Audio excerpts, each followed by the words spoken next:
உண்டான பலன்கள் வந்து இன்னும் சொல்லலை. நான் அந்த நட்சத்திர பயிற்சி அடைஞ்சிருக்கு, அதையும் வந்து சேர்த்து பார்த்துடலாம். சரிங்களா? நாகவக்கரணம்.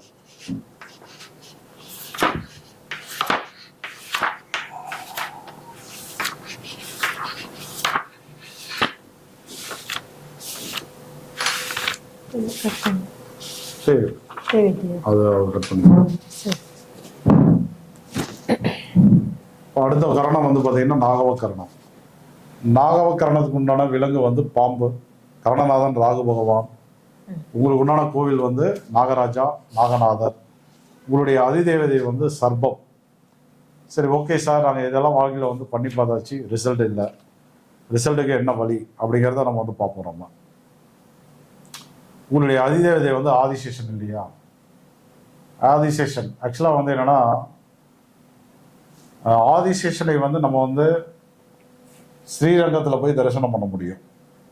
இன்னொரு ஆதிசேஷன் எங்கே இருக்காருன்னா, எல்லா விநாயகர் கோயிலையும் இருக்கிறார். விநாயகருடைய வயிற்று பகுதி கவனிச்சிங்க அப்படின்னா, அவர் வந்து பெல்ட் மாதிரி கட்டி வச்சிருப்பார். எல்லா கோவில்கள்லையும் இருக்காது, ஒரு சில கோவில்களில் இருக்கும். அந்த மாதிரி இடங்களில் போயிட்டு வழிபாடுகள் பண்ணுங்க, ரொம்ப நல்லது. அதே போல் உங்களுடைய ஆகாரம் வந்து என்ன அப்படின்னா, நெய் வந்து நீங்கள் சாப்பிடக்கூடாது. நெய்யால் செய்த உணவுகளை வந்து பிறருக்கு வந்து தான தர்மம் கொடுக்கணும். சரிங்களா? அதே போல் உங்களுடைய தூபம் வந்து சாம்பிராணி தான். சாம்பிராணி புகை நீங்கள் வீடுகளில் இருக்கிற இடங்களில் வந்து பண்ணுங்கள், அதுவே வந்து போதுமானது.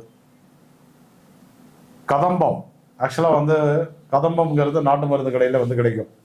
அதை வாங்கிட்டு நீங்கள் ஃப்ரெஷ் ஆகிட்டு உங்களுடைய உடம்புகளில் வந்து பூசிக்கலாம். ஓகேங்களா? அது ஒரு பழக்கமாக வந்து வச்சுக்கோங்க. உங்களுக்கு என்ன மைனஸ் அப்படின்னா, கரணநாதன் ராகு, பிடிவாத குணம் ஒரு மைனஸ், அதிக கோபம் ஒரு மைனஸ்.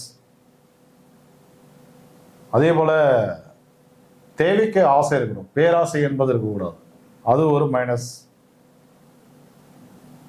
அதே போல தேவையில்லாத வம்பு வழக்குகளை வந்து உருவாக்குகிறது, பிரச்சனைகளை வந்து உருவாக்குகிறது. தனது குடும்ப உறுப்பினர்களிடம் வந்து அதிகார மனப்பான்மை, நான் சொல்றதை நீ கேட்கணும், நீ சொல்றதை நான் கேட்க மாட்டேன். இது வந்து வேலை செய்கிற இடம், நண்பர்கள், உறவுகள் எல்லா இடத்துலையுமே வந்து ஆக்டிவேட் ஆகும். ஸோ இந்த மாதிரி குணத்தை கொஞ்சம் சேஞ்ச் பண்ணிக்கோங்க. உங்களுக்கும் வந்து இந்த யோகா, தியானம், முத்திரை பயிற்சிகள், மூச்சு பயிற்சிகள் இதெல்லாம் கண்டிப்பாக வந்து சப்போர்ட் பண்ணும். அதே போல் பேட் ஹேபிட்டுக்கு வந்து போயிடாதீங்க. மது, மாது, சூது போன்ற பழக்கங்களுக்கு அடிக்ட் ஆகிறதுக்கு நிறைய வாய்ப்புகள் வந்து இருக்குது. ஸோ அந்த மாதிரி இருந்தது அப்படின்னா அதையும் வந்து மாற்றிக்கோங்க. மாற்ற முடியல அப்படின்னாலும் இப்போ நான் சொல்கிற பரிகாரங்கள் வந்து உங்களுக்கு கண்டிப்பாக வந்து யூஸ் ஆகும். இப்போ உங்களுக்கு உண்டான கோவில் என்ன அப்படிங்கிறத நான் வந்து சொல்கிறேன், எழுதி வச்சுக்கோங்க.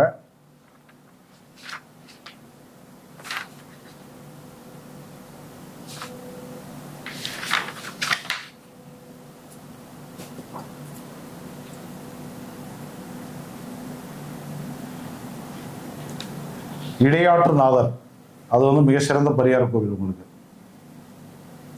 இடையாற்றுநாதர்.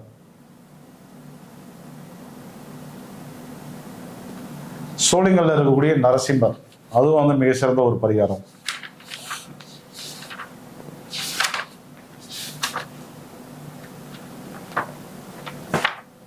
கிட்டத்தட்ட 11 கரணங்களுக்கு உண்டான சூட்சும ரகசியங்களை எல்லாம் நம்ம வந்து தொடர்ந்து பார்த்துட்டோம்.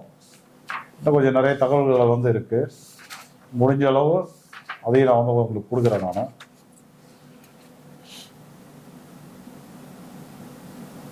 இந்த பக்கம் கோயம்புத்தூர் பக்கம் இருக்கிறீங்க, மருதமலை, தண்டாயுதபாணி, சரிங்களா? இது எல்லாமே உங்களுடைய நாகவக்கரணத்துக்கு உண்டான பரிகார கோவில்கள். அந்த இடத்துல போயிட்டு நீங்கள் என்ன பண்ணணும், நெய் கலந்த உணவுகளை வந்து தான தர்மம் கொடுக்கலாம். அப்படி இல்லையா, அங்கே இருக்கக்கூடிய தெய்வத்துக்கு வந்து நெய் வந்து வாங்கி கொடுத்துட்டு வந்துருங்க. நெய் தீபம் போடுறது, நெய்யை வந்து அபிஷேகத்துக்கு வாங்கி கொடுக்கறது, அந்த மாதிரிலாம் பண்ணும்போது உங்களுடைய கரணதோஷம் வந்து நிவர்த்தி அடையும். இப்போ அடுத்த டாபிக் வந்து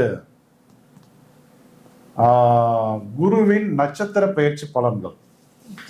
குருவின் நட்சத்திர பயிற்சி பலன்கள். டைட்டில் மட்டும் பார்த்துக்கோங்க.